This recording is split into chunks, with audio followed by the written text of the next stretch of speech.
आई होणं सोपं नसतं हे ऐकलेलं होतं, पण आता कळायला पण लागलं. तेव्हा आपले लेकर हट्ट करतात तेव्हाच कळतं आई होणं खरंच सोपं नसतं. आनंदीला टिफिनलाच खायचे होते हे गोड लाडू आणि त्यासाठीच तिने हट्ट केला होता.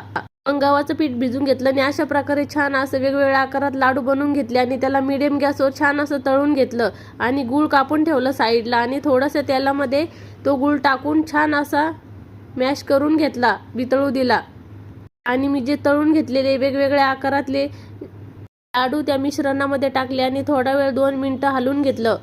छान असा त्याचा कलर चेंज झाला बघा अशा प्रकारे आणि खूप सुंदर बनले होते. आणि गुळाचा गोडवा एवढा सुंदर त्या लाडूंना लागला होता, तुम्ही बघू शकता व्हिडिओमध्ये, खूप छान दिसत होते. लहान लेकरू असलं म्हणजे घरामध्ये त्याचा हट्ट वेगळाच असतो आणि तो हट्ट पुरवणं हे आईचं काम असतं. त्यामुळेच तर म्हटलं जातं लहान लेकराची आई होणं सोपं नसतं. कधी काय आणि केव्हा काय मागतील हे सांगताच येत नाही.